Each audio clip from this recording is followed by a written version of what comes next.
I am the tofu golem. Please enjoy the video. You start by preparing. Make a quick backup so you can undo changes if needed. Once done, check your iOS version in Settings General About to ensure menus match. Now open Settings and tap Siri and search. This is where Siri controls live. You'll act immediately on the visible toggles. Make sure you have your device passcode handy because some options prompt for it. This avoids stopping midway and lets you complete the process without surprises. You now disable Siri features step by step. First, switch off Listen for Hey Siri to stop voice activation. This removes the always listening trigger.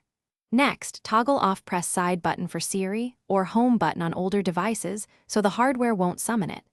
Then turn off Allow Siri when locked to prevent access from a locked screen, and finally disable Suggestions in Search, Lookup, and Lock Screen to remove related suggestions. Once finished, Siri will be effectively inactive on your iPhone.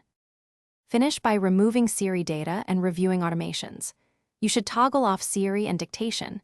That prompts iOS to delete Siri audio and on-device data. Next, open Shortcuts and remove any Siri-driven shortcuts or disable automations so they don't run. If you want extra assurance, use Screen Time to restrict Siri access entirely. If something goes wrong, like Siri still appearing, restart the iPhone and recheck the Siri and search toggle.